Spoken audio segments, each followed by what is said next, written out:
Hey, before I start this video, I wanted to say that I am raising funds for the Wounded Warrior Project in memory of John McCain and the life he served and the life he gave to this country. He spent his entire life serving this country, from his time in Vietnam to all his years serving in Congress, and almost to the point that he almost became president. John McCain gave his life to this country, and I believe we owe our support to those that have given of themselves for a cause greater than themselves. I unfortunately was never able to serve in the military. I always wanted to be in the Navy, and because of my disability, I was unable to do so. So I am really trying my best to raise some funds here to help those who have been wounded, whether it be from PTSD or physical things or whatever, or depression or whatever it is that came out of their wartime. And from what I've seen, the Wounded Warrior Project helps with these kind of things. They also help them get the VA benefits that they deserve, and they also help their families and caregivers and things like that when they return home. So if you could, please take a moment to hit that link below, or the little I above me if I can get it in there. On the link, hit that link, go make a donation to the Wounded Warrior Project. And at the end of the time that it's got about a week and a half to go on it, if you happen to donate, hit me up, let me know that you've donated, leave a comment somewhere if you can that you have donated, and I'll try to mention your name here on air. Anyhow, that's really what I wanted to tell you. Anyhow, let's get on to the video. Hey, welcome back to the Big Rant Show. As always, thank you for joining me. If you could, hit that subscribe button down below and let's get right to it. Now, this story is a bit sad, but it has a point.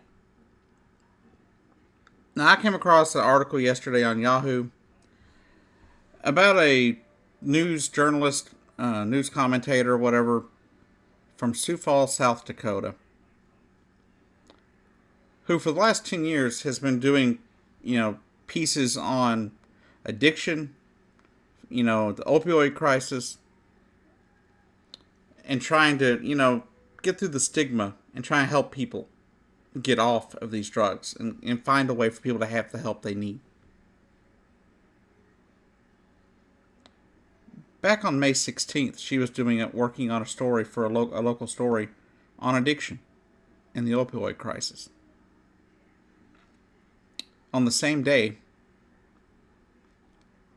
her oldest daughter, Emily, passed away due to a fentanyl overdose. So here's a woman who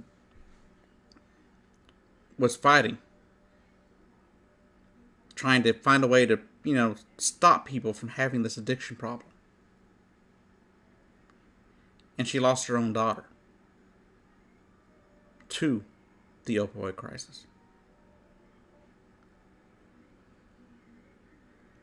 And I'm not a parent, but I couldn't imagine her loss. I just couldn't imagine what she's going through.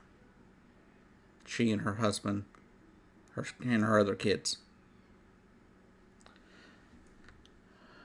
But this journalist, Angela Kennecke,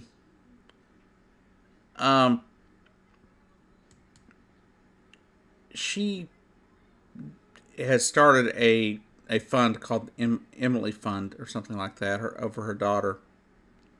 It's called Emily's Hope, through the Averick McKinnon Foundation. But she said that she knew her daughter had a problem, and on that day she was planning an intervention, and they didn't know what she was using. But from what I saw in the story, the news story that she posted, the interview they did with her at her local news station there,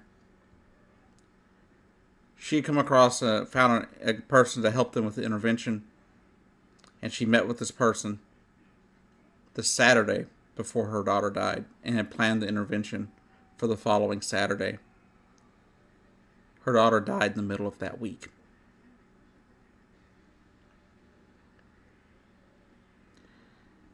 But one thing she was saying was that she really wants to do something to get, to help fight the stigma, to erase the stigma that prevents people from getting help, that prevents parents from even being able to feel like they can talk to other people about what's going on. Because people don't feel like they have a way out. They don't feel like they can save this. This young 21-year-old girl is gone. And some 72,000 people a year die. More than guns. More than car wrecks.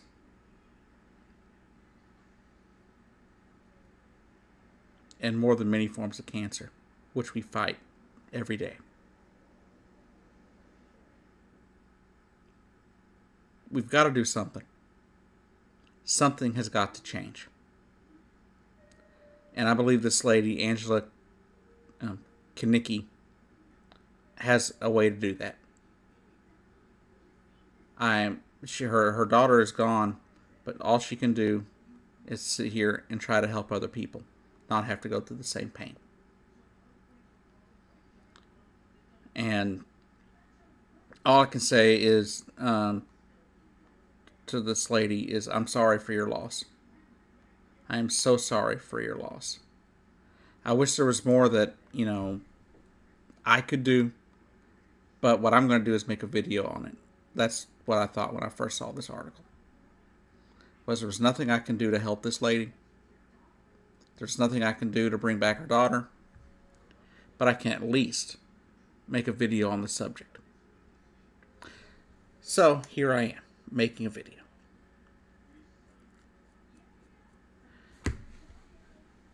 Even though I don't really know what to say. But she needs help. We need to get this message out. We've got to do more. And we need to follow her example here. We've got to end the stigma on addiction. We've got to be more open to helping people get off these drugs. These drugs are awful. It was just a few years ago I lost a fairly close friend to a heroin overdose. Just back in 2014.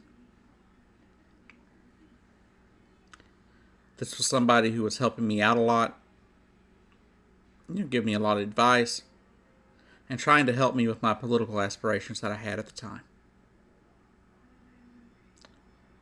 And unfortunately, in the middle of that, he lost his life to a heroin overdose. And I can tell you, I was just a friend. And I was devastated.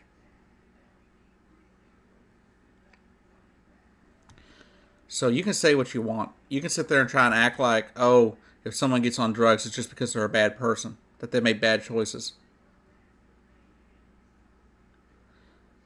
But nobody wakes up in the morning saying, I want to get hooked on heroin. I want to get hooked on crack. Nobody wakes up that way. Yes, people make choices, and sometimes they're bad choices. But some people are genetically predispositioned to end up getting addicted to drugs for whatever reason, and they need help. So I don't care how someone ended up on heroin.